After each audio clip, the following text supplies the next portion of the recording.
ಮಾಧ್ಯಮದ ಇಲ್ಲಿ ಬರ್ರಿ.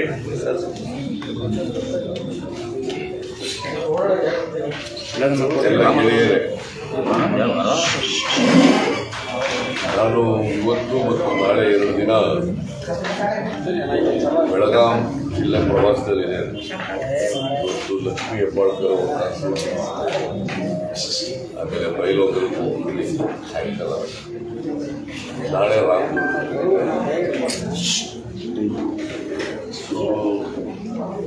ನಿನ್ನೆ ಲಕ್ಷ್ಮೇಶ್ವರದಿಂದ ಬಂದು ಬೆಳಗಾಂನಲ್ಲಿ ಉಳಿದಿದ್ದೆ.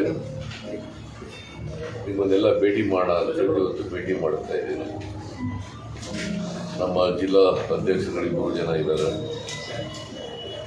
AB ಪಾಟೀಲ್ ಇದ್ದಾರೆ, ರಾಜಕೀಯ ಇದ್ದಾರೆ, ಲಕ್ಷ್ಮೀ ಹೆಬ್ಬಾಳ್ಕರ್ ಇದ್ದಾರೆ, ಗಣೇಶ್ ನಮ್ಮ ಚಂದ್ರರಾಜ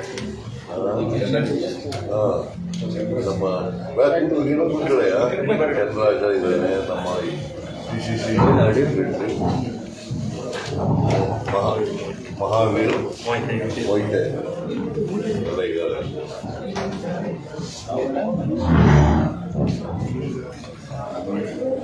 ಸೊ ನೀವೇ ಕೇಳ್ತೀರಾ ಇಲ್ಲ ನಾನೇ ಆಮೇಲೆ ಕೇಳ್ತೀರಾ? ನಿನ್ನೆ ಎಲ್ಲ ಪತ್ರಿಕೆಯಲ್ಲೆಲ್ಲ ಓದಿದ್ದೀರಿ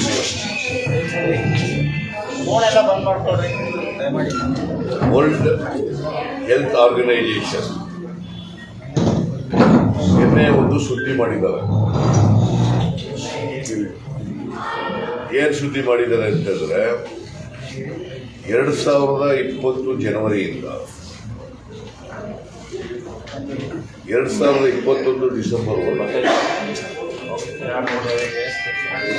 ಭಾರತ ದೇಶದಲ್ಲಿ ಆಫ್ ಮಾಡ್ಕೊಂತ ಹೇಳಿಲ್ವಾ? ಭಾರತ ದೇಶದಲ್ಲಿ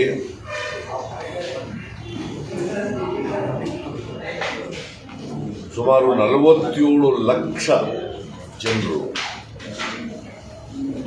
ಕೋವಿಡ್-19 ಕಾಯಿಲೆಗೆ ಬಲಿಯಾಗಿದ್ದಾರೆ, ತುತ್ತಾಗಿದ್ದಾರೆ, ಸತ್ತಿದ್ದಾರೆ ಅಂತೇಳಿ ಇದು ಯಾವುದೋ ಪೊಲಿಟಿಕಲ್ ಪಾರ್ಟಿ ಕೊಟ್ಟಿರ್ತಕ್ಕಂಥ ಮಾಹಿತಿ ಅಲ್ಲ.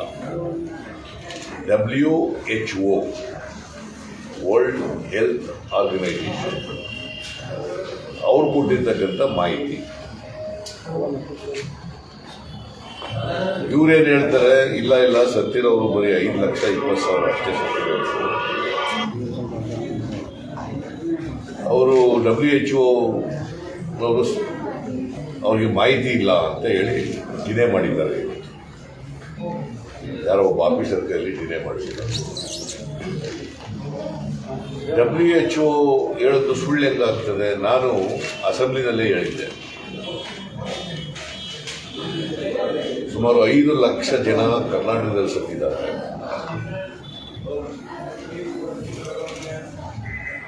ದೇಶದಲ್ಲಿ ಸುಮಾರು 50 ಲಕ್ಷ ಜನ ಸತ್ತಿದ್ದಾರೆ.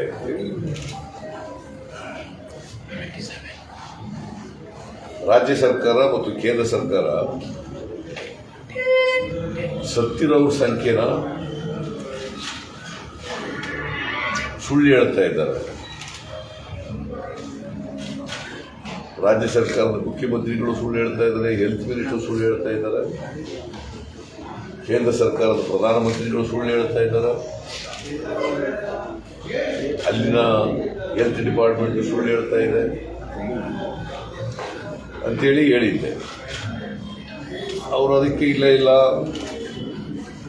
ನಾನು ಚಾಮರಾಜನಗರದ್ದು ವಿಚಾರ ಕೋಟ್ ಮಾಡಿ ಹೇಳಿದ್ದೆ.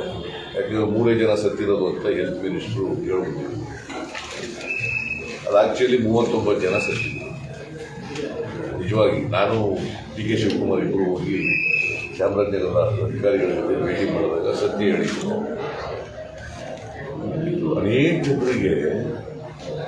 ಅನೇಕ ಜನರು ಪಾಪ ಸತ್ತೋಗಿರೋರು ಇವರು ಲೆಕ್ಕನೇ ಮಾಡಿಲ್ಲ. ಭಾಳ ಜನ ಕೊರೋನಾ ಬಂದು ನಮ್ಮೂರು ಪಕ್ಕೂರುಗಳಲ್ಲೇ ಸತ್ತೋಗಿದ್ದಾರೆ, ನಮ್ಮೂರಿನಲ್ಲಿ ಸತ್ತೋಗಿದ್ದಾರೆ. ಇವೆಲ್ಲ ಲೆಕ್ಕ ಎಲ್ಲಿದೆ ಅವ್ರ ಹತ್ರ? ಸುಳ್ಳು ಹೇಳ್ತಾ ಇದ್ದಾರೆ. ಪ್ರಧಾನಮಂತ್ರಿ ಸುಳ್ಳು ಹೇಳ್ತಾರೆ ಅಂತಂದ್ರೆ ಏನಂತ ಹೇಳಬೇಕು? ಅದಕ್ಕೆ ನಾನು ಒತ್ತಾಯ ಮಾಡ್ತೀನಿ. ಒಂದು, ಈ ಕೊರೋನಾ ರೋಗದಲ್ಲಿ ಸತ್ತಿರ್ತಕ್ಕಂಥ ನಿಜವಾಗಿ ಸತ್ತಿರೋರು ಎಷ್ಟು ಜನ ಸತ್ತಿದ್ದಾರೆ, ಅದು ಡೆತ್ ಆಡಿಟ್ ಆಗಬೇಕು. ಡೆತ್ ಆಡಿಟ್ ಆಗಬೇಕು, ದೇಶದಲ್ಲೇ ಡೆತ್ ಆಡಿಟ್ ಆಗಬೇಕು. ಮತ್ತೆ ಸತ್ತವರ ಕುಟುಂಬದವರಿಗೆ ಅವರ ಲೀಗಲ್ ಏರ್ಸ್ ಯಾರಿದ್ದಾರೆ ಅವ್ರಿಗೆ 4 ಲಕ್ಷ ರೂಪಾಯಿ ಒಬ್ಬ ಸತ್ತೋದವರಿಗೆ ಪರಿಹಾರ ಕೊಡಬೇಕು. ಇದು ಮೊದಲನೇ ಡಿಮ್ಯಾಂಡ್. ಎರಡನೇ ಡಿಮ್ಯಾಂಡು ಪ್ರಧಾನಮಂತ್ರಿ ಮತ್ತೆ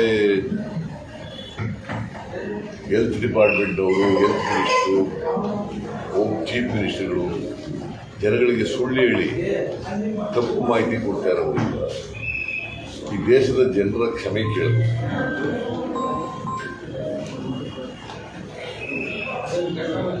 ಪ್ರಧಾನಮಂತ್ರಿಗಳೇ ಸುಳ್ಳು ಹೇಳ್ತಾರೆ ಅಂತಂದ್ರೆ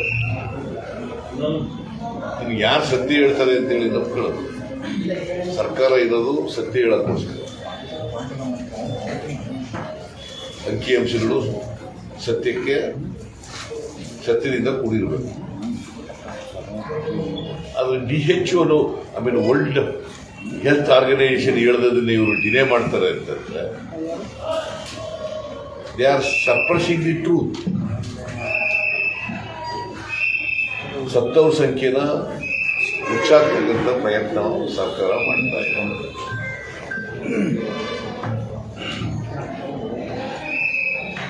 ಇದರ ಕೂಡಲೇ ಸರ್ಕಾರ ಯಾರ್ಯಾರು ಸತ್ತಿದ್ದಾರೆ ಅವ್ರ ಕುಟುಂಬದವರಿಗೆ, ಅವರ ವಾರಸ್ದಾರರಿಗೆ 4 ಲಕ್ಷ ರೂಪಾಯಿ each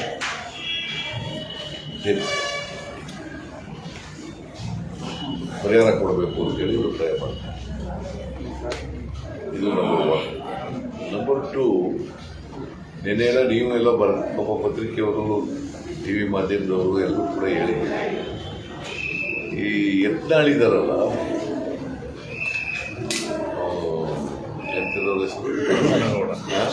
Basavanagouda Yatnal is a sitting BJP MLA and also is a ex-central minister. ಅವರು ಹೇಳ್ತಾರೆ, ಡೆಲ್ಲಿಯವರು ಕೆಲವರು ಬಂದಿದ್ರು,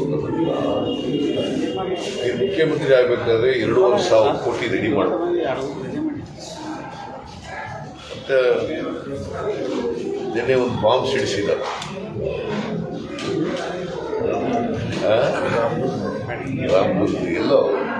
ರಾಮದುರ್ಗದಲ್ಲಿ. ಆಮೇಲೆ ಮಂತ್ರಿ ಆಗ್ಬೇಕಾದ್ರೆ 100 ಕೋಟಿ ರೂಪಾಯಿ ಕೊಡಬೇಕು, ಮುಖ್ಯಮಂತ್ರಿ ಆಗ್ಬೇಕಾದ್ರೆ 2,500 ಕೋಟಿ ಕೊಡಬೇಕು. ನಾ ಎಲ್ಲಿಂದ ತರಲಿ? ಯಾವ ಕೋಟಿನೂ ಹಿಡಿಯಲ್ಲ ಅಷ್ಟೊಂದು ದುಡ್ಡು, ಎಕ್ಸಾಮ್ ತರಕ್ಕಾಗ್ತದೆ. ಅದಕ್ಕೆ ನಾನು ಮುಖ್ಯಮಂತ್ರಿ ಆಗಲಿಲ್ಲ, 2,500 ಕೋಟಿ ಕೊಡಿ ಅಂತ ಡಿಮ್ಯಾಂಡ್ ಮಾಡೋದು. ಮುಖ್ಯಮಂತ್ರಿ ಆಗಲಿಲ್ಲ ಅಂತ ಹೇಳಿ ನನ್ನ ಅದರದೇ mister Basavanagouda Yatnal, who is a sitting BJP MLA and an aspirant to become the chief minister and also at least minister cabinet. ಅವರು ಹೇಳಿರೋದು. ಮತ್ತೆ ಯಾರು ಕೇಳಿದ್ರು ಅವ್ರು ಕಳಿಸಿದವ್ರು ಯಾರು?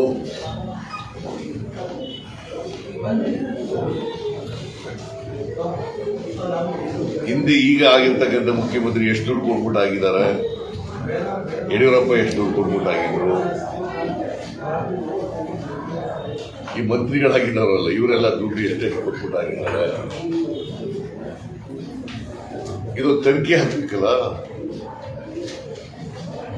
ಸತ್ಯ ಗೊತ್ತಾಗಬೇಕಲ್ಲ. ಇವಾಗ ಎಲ್ಲಿಂದ ಬಂತು ಇಷ್ಟು ದುಡ್ಡು ಕೇಳಕ್ಕೆ? ಅವ್ರು ಯಾರು ಕೇಳಿದವರು? BJP ಪ್ರೆಸಿಡೆಂಟ್ ಕೇಳಿದ್ರ? ಅವ್ರು ಕಳಿಸಿದ್ರ? ಇಲ್ಲ ಪ್ರೈಮ್ ಮಿನಿಸ್ಟರ್ ಕಳಿಸಿದ್ರ? ಇಲ್ಲ ಅಮಿತ್ ಶಾ ಕಳಿಸಿದ್ರ? ಯಾರು ಕಳಿಸಿದ್ರು ಅಂತ ಗೊತ್ತಾಗಬೇಕಲ್ಲ. ಸೊ ಐ ಹೋಪ್ ನೀವೆಲ್ಲ ಒಪ್ಕೋತೀರಿ ಅನ್ಸುತ್ತೆ. ಎನ್ಕ್ವೈರಿ ಹಾಕಿ ಸತ್ಯ ಗೊತ್ತಾಗಬೇಕು ಜನಗಳಿಗೆ. ನಾನು I feel there is a truth in his statement ಅಂತ ಅಂದ್ಕೊಂಡಿದ್ದೀನಿ. Because is a senior leader, chief minister ಆಗಬೇಕು ಅಂತ ಆಸೆ ಇಟ್ಟಿದ್ದು. ಅದರಿಂದ ಸತ್ಯ ಗೊತ್ತಾಗಬೇಕು. ಬೊಮ್ಮಾಯಿ ಅವರು ಎಷ್ಟು ದುಡ್ಡು, ಬಸವರಾಜ ಬೊಮ್ಮಾಯಿ ಅವರು ಎಷ್ಟು ದುಡ್ಡು ಕೊಟ್ಕೊಂಡು ಬಂದಿದ್ದಾರೆ, ಆ ದುಡ್ಡು ಎಲ್ಲಿಂದ ಬಂತು, ಹೇಗೆ ಬಂತು, ಬೇರೆ ಮಿನಿಸ್ಟ್ರಿಗಳೆಲ್ಲ ಎಷ್ಟು ದುಡ್ಡು ಕೊಟ್ಟು ಬಂದಿದ್ದಾರೆ, ಹೇಗೆ ಬಂತು ಆ ದುಡ್ಡು, ಯಾರಿಗೆ ಕೊಟ್ಟರು, ಇವೆಲ್ಲ ಈ ದೇಶದ ಜನರಿಗೆ ಗೊತ್ತಾಗಬೇಕು, ರಾಜ್ಯದ ಜನರಿಗೆ ಗೊತ್ತಾಗಬೇಕು.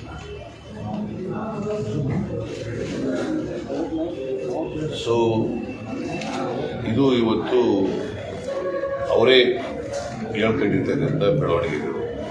ಹೇಳಿದರು ಮತ್ತೆ ಈ ಸರ್ಕಾರ ಇದೆಯಲ್ಲ, ಬಸವರಾಜ ಬೊಮ್ಮಾಯಿ ಅವರ ಸರ್ಕಾರ ಇದೆಯಲ್ಲ, it's A government of scams. ಇಷ್ಟೊಂದು ಹಗರಣಗಳು ಯಾವ ಕಾಲದಲ್ಲೂ ಕೂಡ ಆಗಿಲ್ಲ.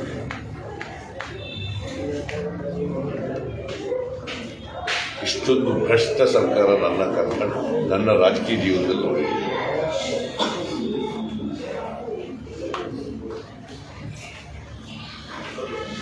Not only in PS Home Department, in every department wherever recruitment taken place, ಅಲ್ಲೆಲ್ಲ ಭ್ರಷ್ಟಾಚಾರ ಬರುತ್ತೆ.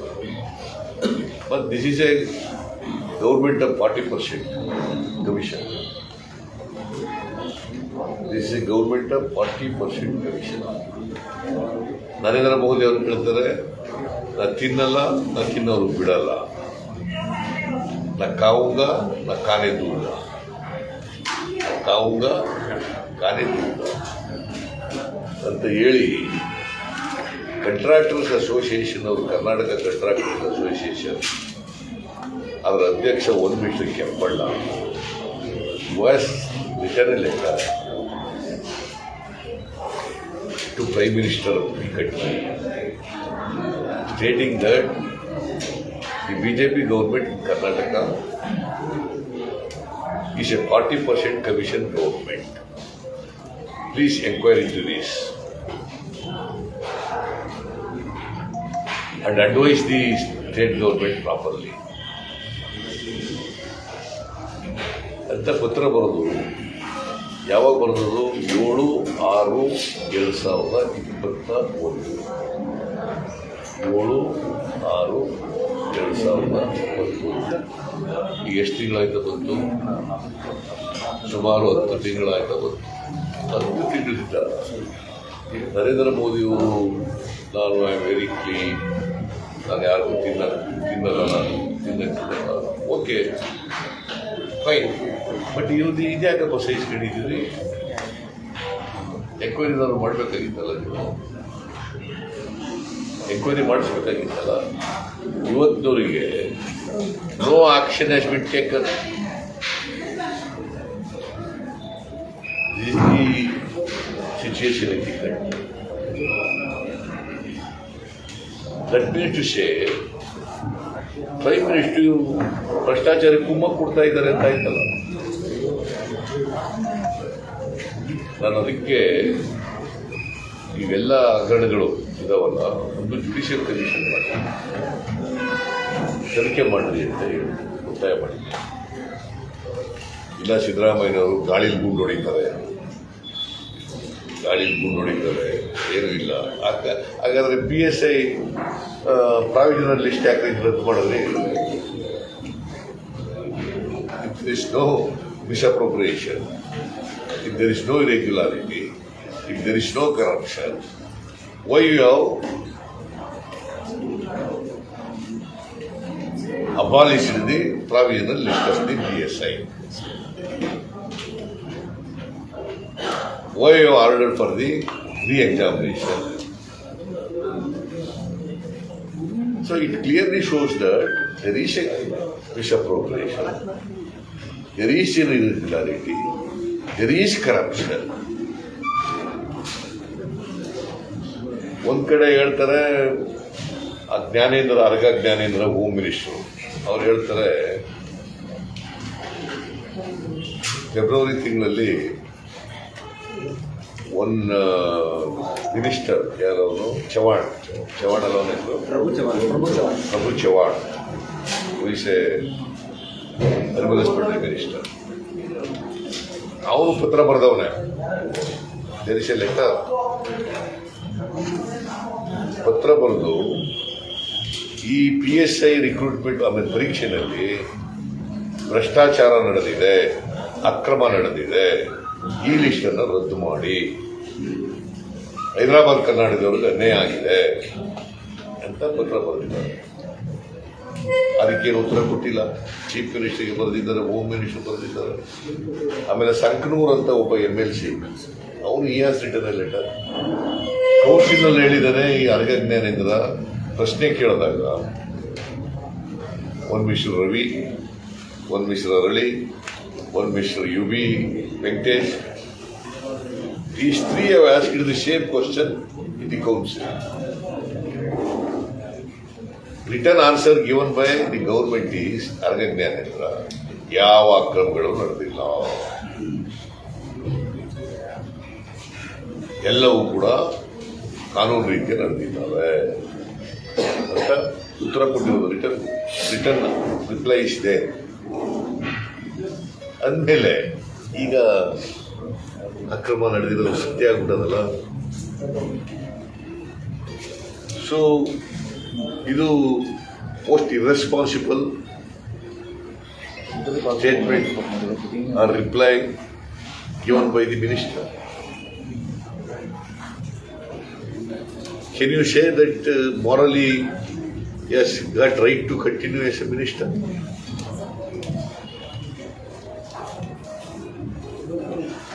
There's no right to continue as a minister. He misled the house.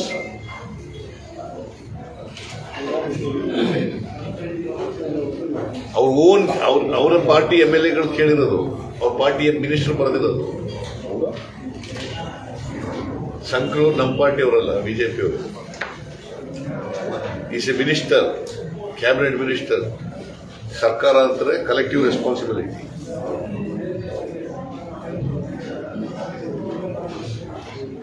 Minister ಪತ್ರ ಬರೆದ್ರು ಕೂಡ ಅಕ್ರಮ ನಡೆದಿದೆ ಅಂತ ಬರೆದ್ರು ಕೂಡ ಅದಕ್ಕೆ ಕ್ಯಾರೆ ಅಂದೇನೆ ಇದು ಅರ್ಗ ಜ್ಞಾನೇಂದ್ರ ಕೌನ್ಸಿಲ್ನಲ್ಲಿ ಉತ್ತರ ಕೊಡುವಾಗ ಬೇಜವಾಬ್ದಾರಿಯಿಂದ ಉತ್ತರ ಕೊಟ್ಟು ಈಗ ನಾವೇನು ಮಾಡಿಲ್ಲಪ್ಪ, ಎಲ್ಲ ಸತ್ಯ ಹರಿಶ್ಚಂದ್ರ ಥರ ಮಾತಾಡೋದು ಹೆಂಗೆ? ಅಶ್ವಥ್ ನಾರಾಯಣನ್ ಬೇರೆ ಕಥೆ ಇದೆ. ಅದಕ್ಕೆ ಇವರಿಬ್ಬರು ಮಿನಿಸ್ಟ್ರಿಗಳಿದ್ದಾರಲ್ಲ, they should be shocked immediately by minister Basavaraja Bommai. ಪಟಾಲ್ ಇವ್ರಿಗೆ ಏನಾದ್ರು ಮಾನ ಮರ್ಯಾದೆ ಏನಾದ್ರು ಇದೆ, ಡೆಮೊಕ್ರೆಟಿಕ್ ಪ್ರಿನ್ಸಿಪಲ್ಸ್ನಲ್ಲಿ ನಂಬಿಕೆ ಇದೆ ಅನ್ನೋದಾದ್ರೆ ರಾಜೀನಾಮೆ ಕಿತ್ತು ಒಗಿಬೇಕು ಅಂತ.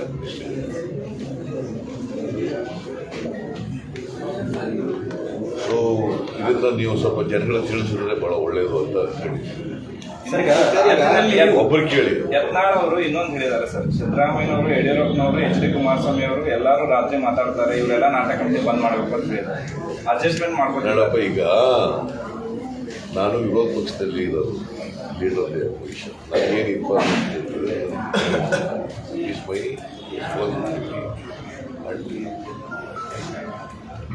ಡ್ಯೂಟಿ ಅಲ್ವಾ? ಹೇಳ್ಬೇಕು ಬೇಡ? ನಾನು ಹೇಳ್ದೆ ಇನ್ಯಾರು ಹೇಳ್ಬೇಕು? ಈಗ 2,500 ಕೋಟಿ ನಾನು ಹೇಳದ್ನ? ಯಾರಪ್ಪ ಹೇಳಿರೋದು ಅದನ್ನ? ಅವ್ರಿಗೆ ಕೇಳಿ ನೀವು. ಬಸವನಗೌಡ ಯತ್ನಾಳ್ಗೆ ಕೇಳಿ. ಅವ್ರದ್ದಾಯ್ತಪ್ಪ ನಾಟಕ ಅವ್ರು ಮಾಡ್ತಾರೆ. ನೀನು ಹೇಳಿದ್ದಿಲ್ಲ ಇದ್ರ ಬಗ್ಗೆ ಏನು ಹೇಳಪ್ಪ ಅಂದ್ರೆ ಯಾರು ಕೊಟ್ಟಿದ್ದೆ ಹೇಳ? ಯಾರು ಕಳಿಸಿದವ್ರು ಯಾರು? ಕೆಳಗೆ ಕಳಿಸಿದ್ರು. ಈಗ ಕೇಳಪ್ಪ ಅವ್ರಿಗೆ. 2,500 ಕೋಟಿ ಕೊಡು ಚೀಫ್ ಮಿನಿಸ್ಟರ್ ಮಾಡ್ತೀವಿ ಅಂತ ನೀನು ಕೇಳಿದವ್ರು ಯಾರು? ಕಳಿಸಿದ್ದವ್ರು ಯಾರು? 100 ಕೋಟಿಗೆ ಹೋಗ್ಬಿಟ್ಟು ಮಿನಿಸ್ಟ್ರಿಗಳಾಗವ್ರೆ ಅಂತ ಹೇಳ್ತೀಯ. ಯಾರ್ಯಾರು ಅವರು? ಹೇಳಪ್ಪ ಅಂತ ಹೇಳು. ಆಯ್ತು, ನಾನು ಹೇಳೋದು ಬಿಟ್ಬಿಡೋಣ ಅಂತ. ನಾನು leader of the opposition. Opposition ಪಾರ್ಟಿಯವರು ಹೇಳೋದು ಗಾಳಿ ಗುಂಡು ಹೊಡೆದಾಗಾಯ್ತದೆ. ಇವರೇ ಹೇಳಿದಾರಲ್ಲ ಮಾಡಲಿ, ನಿಮ್ದೇನ ಆದ್ರೆ ಅವ್ರು ಇವ್ರು ಕೇಳಿದ್ರು ಗೊತ್ತು. ಸರ್, ಈಗ ಒಂದ್ ಕಡೆ ಕುಮಾರಸ್ವಾಮಿ ಅವರು ಹೇಳ್ತಾರೆ ಎಲ್ಲ ಕುಮಾರಸ್ವಾಮಿ ಬಿಟ್ಟಾಕ್ರಿ, ನಮ್ಗೆ ಬೇರೆ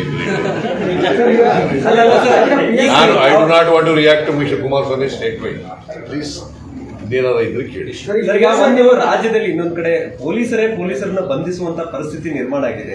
ಪೊಲೀಸರು ಕಳ್ಳರಾದ್ರೆ ಬಂಧಿಸಬಾರದು ಅಂತ ಅಲ್ಲ ಸರ್, ಪೊಲೀಸ್ ಆ ಮಟ್ಟಿಗೆ ಕಳ್ಳತನ ನಡೀತಾ ಇದೆ. ಏನ್ ಸರ್ ಇದು ವ್ಯವಸ್ಥೆ? ನೋಡಪ್ಪ, ಈಗ ಪೊಲೀಸ್ನವರು ಇಬ್ಬರು ಡಿವೈಎಸ್ಪಿಗಳು, ಒಬ್ಬ ಇನ್ಸ್ಪೆಕ್ಟರ್ ಅರೆಸ್ಟ್ ಮಾಡಿದ್ದಾರೆ. ಇಬ್ಬರನ್ನ ADGP additional director general of police mister Amrit Paul is transferred.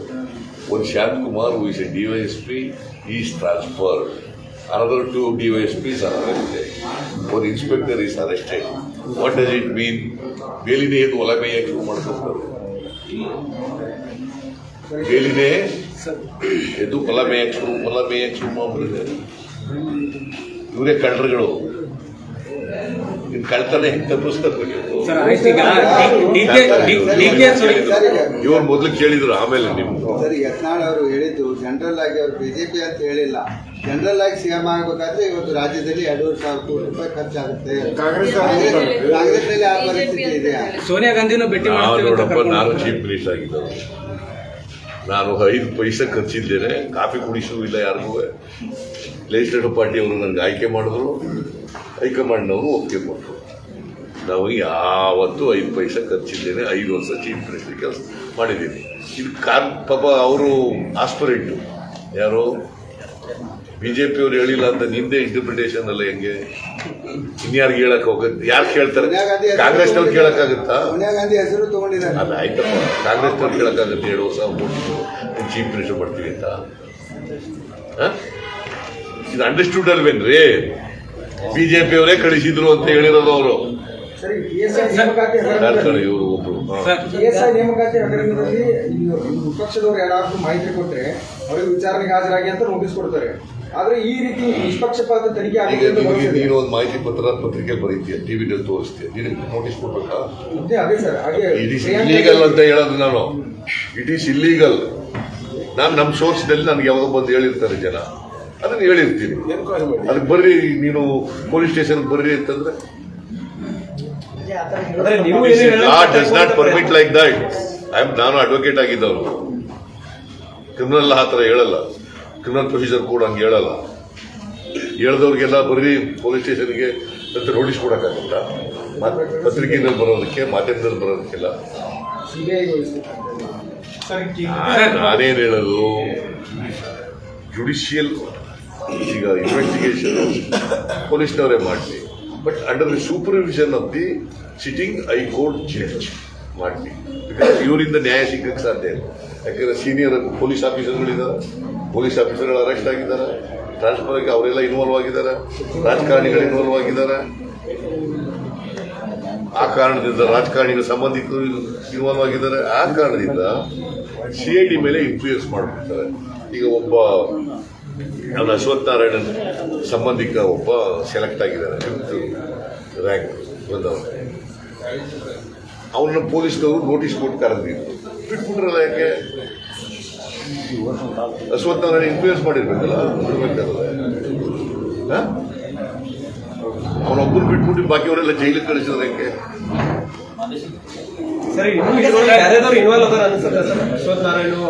ನನ್ನ ಪ್ರಕಾರ ಸರ್ಕಾರದ ಇನ್ವಾಲ್ವ್ಮೆಂಟ್ ಇಲ್ದೇನೆ, ಮಿನಿಸ್ಟ್ರಿಗಳ ಇನ್ವಾಲ್ವ್ಮೆಂಟ್ ಇಲ್ದೇನೆ ಈ ತರ ಕೃತ್ಯ ನಡೀಲಿಕ್ಕೆ ಸಾಧ್ಯ ಇಲ್ಲ.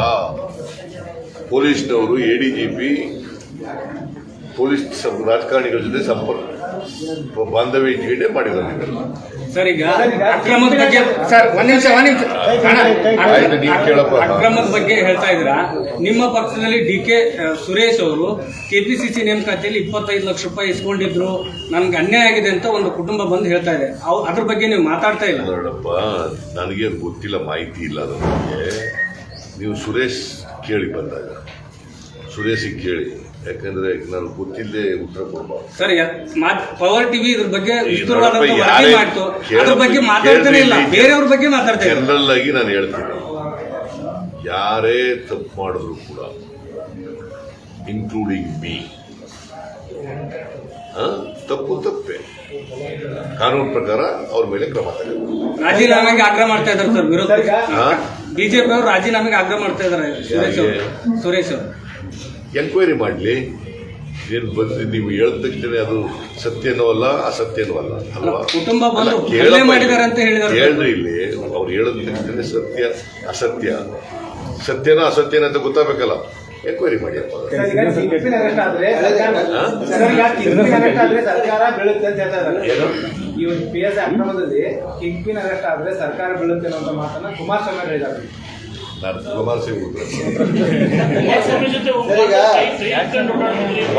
ಉತ್ತರ ಕೊಡಲ್ಲ, ಬೇರೆ ಏನಾದ್ರು ಕುಮಾರಸ್ವಾಮಿ ಒಬ್ಬ ಅವರು ಮಾಜಿ ಮುಖ್ಯಮಂತ್ರಿ ಅವ್ರು ಏನೇ ಹೇಳ್ತಾರೆ, ಅವರು ಒಂದು 85ರಲ್ಲಿ ಸರ್ಕಾರದ ಮಂತ್ರಿಗಳೇನಾದ್ರು ಇದ್ರೆ ಕೇಳಿ. ಸರ್ ಡಿಸಿಎಂ ಮಾಡುವಾಗ ಕರ್ನಾಟಕ ಭವನದಲ್ಲಿ ಸಿದ್ದರಾಮಯ್ಯನವರು ಹೊತ್ಕೊಂಡು ಮರ್ಕೊಂಡಿದ್ರು. ನಾನು ಕನ್ವಿನ್ಸ್ ಮಾಡಿ ನಾನು ಡಿಸಿಎಂ ಮಾಡಿದೆ ಅಂತ ಕುಮಾರಸ್ವಾಮಿ ಅವರು ಹೇಳ್ತಾರೆ. ಯಾರನ್ನ ನಿಮ್ಮನ್ನ ಮಾಡುವಾಗ ಕುಮಾರಸ್ವಾಮಿ ಉತ್ತರ ಕೊಡಲ್ಲ ಅಂತ ಸುಳ್ಳು ಹೇಳೋರಿಗೆಲ್ಲ ಉತ್ತರ ಕೊಡಲ್ರಿ. ಸುಳ್ಳು ಹೇಳೋರಿಗೆಲ್ಲ ಉತ್ತರ ಕೊಡಲ್ಲ ಅಂತ ತೀರ್ಮಾನ ಮಾಡ್ಬಿಟ್ಟಿದ್ವಿ. ಪ್ರಧಾನಮಂತ್ರಿ ನರೇಂದ್ರ ಮೋದಿ ಅವರು ಸುಳ್ಳು ಹೇಳ್ತಾರೆ ಪ್ರಧಾನಿಯವರು ಸುಳ್ಳು ಹೇಳ್ತಾ ಇದ್ದಾರೆ. ಈಗ ಸುಳ್ಳು ಹೇಳಲ್ವಾ? ಈಗ ವರ್ಲ್ಡ್ ಬ್ಯಾಂಕ್ WHO ಹೇಳಿರೋದ್ನೇನೆ ನೀವೇ ಬರ್ತಿದ್ದೀರಲ್ವಾ, ಟಿವಿಲಿ ತೋರಿಸಿದ್ದೀರಿ ಅಲ್ವಾ? ನಾನು ಹೇಳಿದ್ನ ಇದನ್ನ. ನರೇಂದ್ರ ಮೋದಿ ಅವರು ಏನ್ ಹೇಳ್ತಾರೆ, 5,20,000 ಜನ ಅಷ್ಟೇ ಸತ್ತಿರೋದು ಅಂತ ಹೇಳಿ. ನಿನ್ನೆವರೆಗೆ 5,20,000 ಜನ ಸತ್ತಿದ್ದಾರೆ, 47 ಲಕ್ಷ ಅಲ್ಲ ಅಂತ ಹೇಳ್ತಾರೆ. WHO ಅವರು ಹೇಳ್ತಾರೆ 47 ಲಕ್ಷ ಡಿಸೆಂಬರ್ ಕೊನೆಯವರೆಗೆ ಸತ್ತಿದ್ದಾರೆ, 21 ಡಿಸೆಂಬರ್ ಕೊನೆಯವರೆಗೆ ಅಂತ ಹೇಳ್ತಾರೆ. ಈಗ ಸತ್ಯ ಯಾರು ಹೇಳೋದು? ಸತ್ಯ ಇವ್ರು ಅವ್ರು ಹೇಳ್ತಾರ, ಅವ್ರು ಹೇಳ್ತಾರ? WHO ಏನು ವರ್ಲ್ಡ್ ಆರ್ಗನೈಸೇಷನ್ ಅನ್ನೋದು? ಹಾಗಾದ್ರೆ ಇವ್ರು ನಂಬಿಕೆ ಇಲ್ವಾ WHO ಬಗ್ಗೆ? ಅಲ್ಲ, ಅವ್ರ ವಿರುದ್ಧ ಮಾತಾಡಿದ್ರೆ ಯಾವುದೋ ನಂಬಿಕೆ ಅದರಿಂದ ನಾನು ಹೇಳ್ತೀನಿ, ಕೇಂದ್ರ ಸರ್ಕಾರ ಸುಳ್ಳು ಹೇಳ್ತಾ ಇದೆ. ಸಿದ್ದರಾಮಯ್ಯವರೇ ಕೇಳಿ, ಈಗ ಇಷ್ಟೊತ್ತಿಗೆ ನೀವು ಲಂಚ ಆರೋಪಗಳನ್ನೆಲ್ಲ ಮಾತಾಡಿದ್ರಿ, ಇವಾಗ ಲಂಚದ ಬಗ್ಗೆ ಮಾತಾಡಿದ್ರಿ, ಬೇರೆ ಬೇರೆ ಹಗರಣಗಳ ಮಾತಾಡಿದ್ರಿ. ನಾವು what is your opinion on honesty and morality in politics, because all parties are ನೋಡ್ರಿ, ಸೀನಿಯರ್ ಜರ್ನಲಿಸ್ಟ್ ರಾಮರಾವ್ ಅಂತ ಕೇಳಿದಿರಲ್ಲ, ಅವ್ರು ಯಾಕೆ ರಾಜೀನಾಮೆ ಕೊಟ್ಟರು? On moral ground. Moral ground ಏನಾಗಿತ್ತು? ಅವರು ಹೋಮ್ ಮಿನಿಸ್ಟರ್ ಇದ್ರು ಆಗ. ಅಲ್ಲ, ರಾಮರಾವ್ ಅಂತ ಒಬ್ರು ಕೇಳಿ ರಿಸೈನ್ ಮಾಡಿದ್ರು. ಯಾಕೆ ಮಾಡಿದ್ರು? ಅಲ್ಲ, but that has did not percolate in your party. Did not percolate in your party. In your party also there are ಯಾರೇ ಆದ್ರೂ ಕೂಡ ನೈತಿಕ ಹೊಣೆಯನ್ನು ಯಾರೇ ಆದ್ರೂ ಕೂಡ ನೈತಿಕ ಹೊಣೆಯನ್ನು ಹೊರಬೇಕಾಗುತ್ತೆ. Because we are all responsible, answerable, accountable to the people of Karnataka, people of the country. But ಲಂಚ ಹಗರಣ ಎಲ್ಲ ಕೃಷ್ಣ ಕಡೆಗೆ ಇತ್ತು. 2023ರಲ್ಲಿ ಕಾಂಗ್ರೆಸ್ ನಡಿಗೆ ಯಾವ ಕಡೆಗೆ? ಯಾವುದು? ಕಳೆದ ಚುನಾವಣೆ go to the people with the non-performance, corruption and 40% commission of this government. Sir, ಈಗ ರಾಜ್ಯದಲ್ಲಿ ಡಬಲ್ ಇಂಜಿನ್ ಸರ್ಕಾರ ಬಂದ್ರೆ ಅಭಿವೃದ್ಧಿ ಆಗುತ್ತೆ ಅಂತ ಹೇಳ್ತಾ ಇದ್ರು. ಆದ್ರೆ ಇಲ್ಲಿ ಭ್ರಷ್ಟಾಚಾರ ಆಗ್ತಾ ಇದೆ, ಅಭಿವೃದ್ಧಿ ಆಗ್ತಾ ಇದೆ ಸರ್. ಎಲ್ಲಿ ಅಭಿವೃದ್ಧಿ ಆಗಿದೆ? ಎಲ್ಲಪ್ಪ ಆಗಿದೆ? ನೀನೇ ಹೇಳಪ್ಪ. ನಾವು ಕೊಟ್ಟಿದ ಅನುದಾನ ಬಿಟ್ಟರೆ ಇವತ್ತವರೆಗೂ ಏನು ಕೊಟ್ಟಿಲ್ಲ ಮತ್ತೆ. ಸರ್, ಮಹದಾಯಿಗಾಗಿ ಪಾದಯಾತ್ರೆ ಮಾಡ್ತೀರಾ ಅಂತ ಇದೆ, ಅದು ಇನ್ನು ಚರ್ಚೆ ನಡೀತಾ ಇದೆ. ಏನು ಯಾವ ರೀತಿ ಮಾಡಬೇಕು ಅಂತೇಳಿ ಚರ್ಚೆ ನಡೀತಾ ಇದೆ. MLC ಚುನಾವಣೆ ತಯಾರಿ ಯಾವ ರೀತಿ ಇದೆ? MLC ಚುನಾವಣೆ ಪ್ರಕಾಶ್ ಹುಕ್ಕೇರಿ ಹೊಸ ಅವಕಾಶ ಕೊಟ್ಟಿದ್ದೀರಿ, ಯಾವ ರೀತಿ ತಯಾರಿ ಮಾಡ್ಕೊಂಡಿದ್ದೀರಿ ಕಾಂಗ್ರೆಸ್? ಈಗ ಇವತ್ತು ಅದೇ ಪ್ರಿಪರೇಟರಿ ಮೀಟಿಂಗ್ ನಡೆಸ್ತಾ ಇದೆ 3 ಗಂಟೆಗೆ. ಇವತ್ತು 50 ರೂಪಾಯಿ ಜಾಸ್ತಿ ಆಗಿದೆ ಗ್ಯಾಸ್ಗೆ. ಗ್ಯಾಸ್ ಈಗ ಅಯ್ಯೋ, ಅದು ಏರಿಸಲೇ ಇರ್ತಾರೆ, ಇನ್ನೂ ಜಾಸ್ತಿ ಆಗುತ್ತೆ ಹೋಗ್ತದೆ. ನರೇಂದ್ರ ಮೋದಿ ಅವರು ಹೋಗೋವರಿಗೆ ಎಲ್ಲ ಗ್ಯಾಸ್ ಬಿಟ್ಬಿಟ್ಟು ಸೌದೆ ಒಲೆಗೆ ಬಂದ್ಬಿಡ್ತಾರೆ. ಕೋವಿಡ್ ಸಂಕಷ್ಟದ ಸಮಯದಲ್ಲಿ ಖಾಸಗಿ ಶಾಲೆಗಳು 15ರಿಂದ 20% ಫೀಸ್ ಜಾಸ್ತಿ ಮಾಡಿದೆ. ಇದರಿಂದ ಪೋಷಕರು ಆಕ್ರೋಶ ವ್ಯಕ್ತಪಡಿಸ್ತಾರೆ. ಸರ್ಕಾರದವರು ಗಮನಿಸ್ತಾ ಇಲ್ಲ, ವಿಪಕ್ಷದವರು ನಮ್ಮ ಅಳಲು ಕೇಳ್ತಾ ಇಲ್ಲ ಅಂತ ಆಕ್ರೋಶ ವ್ಯಕ್ತಪಡಿಸ್ತಾರೆ. ನಾವು ಕೇಳ್ತೀವಪ್ಪ, ಒಂದು ಇನ್ಸೆನ್ಸಿಟಿ ಗೌರ್ಮೆಂಟ್ ಇದ್ರೆ ಏನ್ ಮಾಡೋದು? ಕಿವುಡು ಸರ್ಕಾರ, ಕುರುಡು ಸರ್ಕಾರ, ತಮ್ಮ ಚರ್ಮದ ಸರ್ಕಾರ ಇದೆ. ವಿಪಕ್ಷ ನಾಯಕರಾಗಿ ಈ ವಿಚಾರದಲ್ಲಿ ಏನು ಸಲಹೆ ನೋಡಪ್ಪ, ಕೋವಿಡ್ ಇರತಕ್ಕಂಥ ಸಂದರ್ಭದಲ್ಲಿ ಈಗಾಗಲೇ ಜನ ಅವ್ರಿಗೆ ಮತ್ತೆ ಭಾರ ಆಗ್ತಿದೆ. ಇದು ಅಕ್ಷಮ್ಯ. ಸರ್ 2023 ಮತ್ತೆ ಕಾಂಗ್ರೆಸ್ ಅಧಿಕಾರಕ್ಕೆ ಬರುತ್ತೆ. 100ಕ್ಕೆ 100 ನಿಮ್ಮ ಅಭಿಪ್ರಾಯನೂ ಅದೇ ಇದೆ, ನೀವು ಹೇಳಲ್ಲ ಅಷ್ಟೇ.